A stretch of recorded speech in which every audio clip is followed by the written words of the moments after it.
address, and that number is also posted at tmj4.com. More news now. President Obama is embarking on a multi-state tour this morning to promote themes he highlighted in his State of the Union address last night. In this speech, the president called for unity, but noted that if lawmakers won't act, he will use his executive power to achieve his goals. Wherever and whenever I can take steps without legislation to expand opportunity for more American families, that's what I'm going to do. The president announced yesterday he will use executive power to raise the minimum wage from $7.25 to $10.10 an hour for federal workers on new job sites.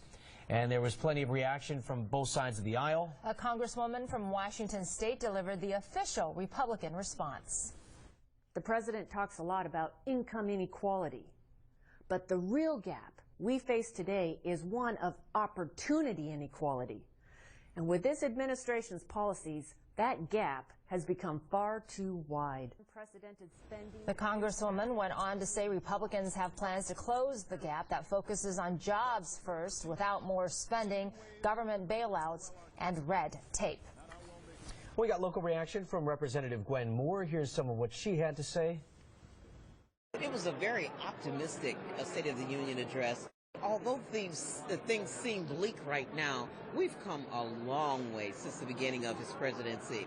It was a speech that talked about the action that he was going to take by himself if he had to, but the need to engage Congress, and I think that he's going to reach out to the business community and get the business community to put the kind of pressure, and the American people, on Congress to do the right thing. President Obama going on his post-speech tour, and will be stopping in Waukesha tomorrow. Coming up in our next half hour, why some local officials decided not to attend the president's speech.